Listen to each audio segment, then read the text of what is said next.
नमस्कार दोस्तों, आज की अपनी वीडियो में हम आपको बताएंगे ऋषि शुक्राचार्य क्यों दानवों के पूजनीय ऋषि थे। तो चलिए दोस्तों शुरू करते हैं अपनी आज की वीडियो।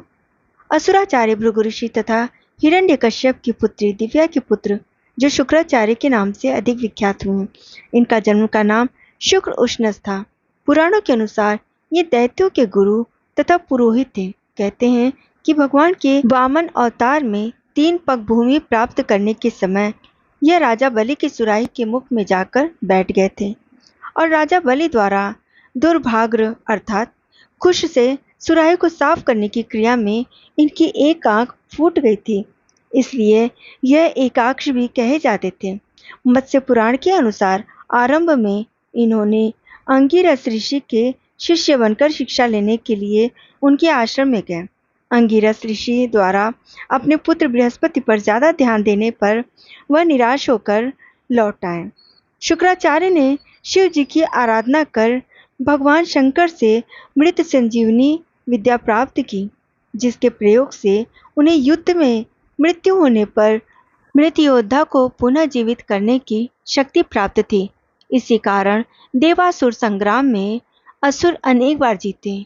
इन्होंने 1000 अध्याय वाले बृहस्पति शास्त्र की रचना की। गौर और जयंती नाम की उनकी 2 पत्नियां थीं। असुरों के आचार्य होने के कारण ही इन्हें असुराचार्य या शुक्राचार्य कहते हैं। एक पौराणिक कथा के अनुसार महर्षि शुक्राचार्य ने भगवान शिव की घोर तपस्या की और उनसे मृत संजीवनी मंत्र प्राप्त किया था, जिस मंत्र का प्रयोग उन्होंने देवसुर संग्राम में देवताओं के विरुद्ध किया था। जब असुर देवताओं द्वारा मारे जाते थे तब शुक्राचार्य उन्हें मृत संजीवनी विद्या का प्रयोग करके जीवित कर देते थे। यह विद्या अति गोपनीय और कष्टप्रद साधनों द्वारा सिद्ध होती थी। उनकी असली समाधि बेट कोपर गांव में है और उसे देखने के लिए लाखों की तादाद में लोग वहां आते रहते हैं। अब चलिए आपको ये भी बताते हैं कि कैसे ऋषि शुक्राचार्य असुरों के गुरु बने। तो इससे जुड़ी एक कथा के अनुसार शुक्राचार्य का जन्म शुक्रवार को हुआ था, इसलिए महर्षि भृगु ने अपने इस पुत्र का नाम शुक्र रखा था।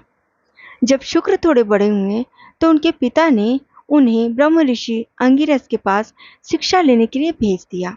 ऋषि अंगिरस ब्रह्मा के मानस पुत्रों में सर्वश्रेष्ठ थे और उनके पुत्र का नाम बृहस्पति था, जो आगे चल के देवों के गुरु बने। शुक्राचार्य के साथ ऋषि अंगिरस के पुत्र बृहस्पति भी पढ़ते थे।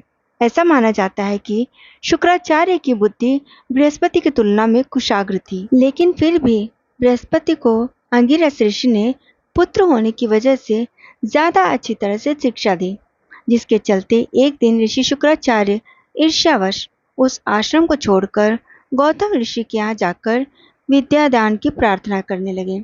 और फिर शिक्षा पूर्ण होने के बाद जब शुक्राचार्य को पता चला कि बृहस्पति को देवों ने अपना गुरु नियुक्त किया है, तो वो ईर्ष्यावश दैत्यों के गुरु बनने की बात मन में ठान के बैठ गए।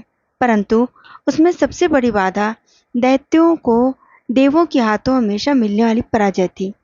तो इस वीडियो में इतना ही। उम्मीद करती हूँ दोस्तों आप लोगों को मेरी वीडियो पसंद आएगी। अगर वीडियो अच्छी लगे तो लाइक कीजिएगा, शेयर करना न भूलिएगा और ऐसी और वीडियो देखने के लिए मेरे चैनल को सब्सक्राइब ज़रूर कीजिएगा।